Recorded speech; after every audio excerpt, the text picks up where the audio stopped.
PM Modi और अमित शाह की चाल, बंगाल से लेकर महाराष्ट्र तक आया भूचाल।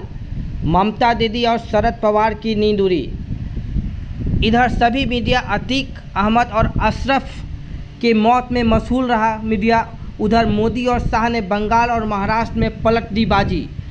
ये मैं इसलिए बोल रहा हूँ क्योंकि सभी मीडिया अतीक अहमद और अशरफ की मौत के तरफ कवरेज कर रहे थे और इधर मोदी और अमित शाह ने ममता दीदी और शरद पवार की नींद उड़ा दी है। मोदी की चाल में विपक्ष अब बेहाल हो चुका है।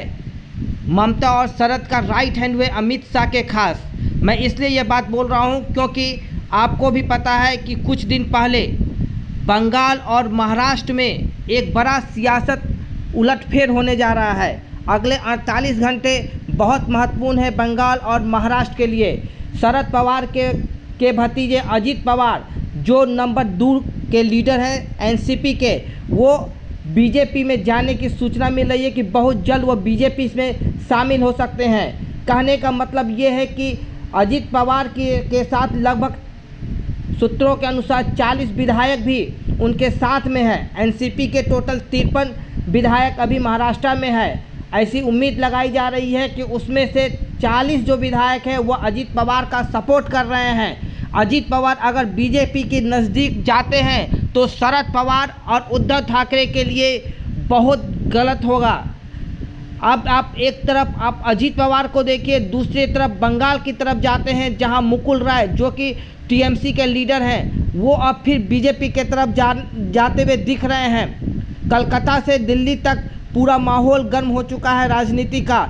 लगभग 90 सीट आपको बंगाल और महाराष्ट्र मिलाकर लोकसभा की सीट्स है जहां पर बीजेपी अपना निशाना बनाने जा रही है, क्योंकि बिहार में बीजेपी की हालत थोड़ी डैमेज दिख रही है। उस डैमेज को फुल करने के लिए बीजेपी बंगाल और महाराष्ट्र पे अपनी पकड़ बनाने का सोच रही है। अगर बीजेपी मुकुल राय और अजित पवार को साथ में ले ले तो बीजेपी के लिए अगला लोकसभा चुनाव 2024 का पूरा प्लान सेट हो जाएगा, क्योंकि बंगाल और महाराष्ट्र में 90 सीट है। यहां पर बीजेपी ज़्यादा से ज़्यादा सीट जीतकर बिहार में जो सीट का नुकसान होगा उसकी भरपाई करने का प्लान बना रही है। क्या ये प्लान अमित शाह और नरेंद्र मोदी का ये प्लान फिट बैठेगा? क्योंकि शरद पवार की बेटी सुप्रिया सुले ने बोला है कि अगले 15 दिन में देश में बहुत बड़ा विस्फोट होने वाला है। ऐसा सुप्रिया सुले ने इसलिए बोला है क्योंकि उनका कहना है कि एक विस्फोट तो आपको महाराष्ट्र में होगी और दूसरा देश में होगी। क्योंकि गुप्त सूत्रों से जो सूचना मिल रही है उस सूचना के अनुसार अजित पवार अब बीजेपी के होने वाले हैं। यानी कहने का मतलब बीजेपी को अब वो सपोर्ट करने का सोच रहे हैं। ऐसे केसेस में शरद पवार अकेले पड़ जाएंगे तो क्या अजित पवार के साथ पूरी टीम चले जाएगी?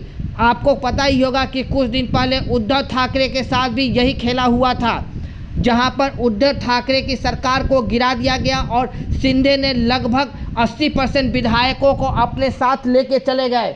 इस कारण से ऐसी कयास लगाई जा रही है कि अब अजित पवार भी उसी रास्ते पे हैं जिस रास्ते पे शिंदे थे। अगर ऐसा हुआ तो बीजेपी के लिए 2024 का रास्ता थोड़ा साफ होता हुआ दिख जाएगा और जो विपक्ष एकजुट होने की बात कर रहा है वो विपक्ष में भी बीजेपी सेंध मारने में सफल रहेगा। आप चैनल से कंटिन्यू जुड़े रहिए।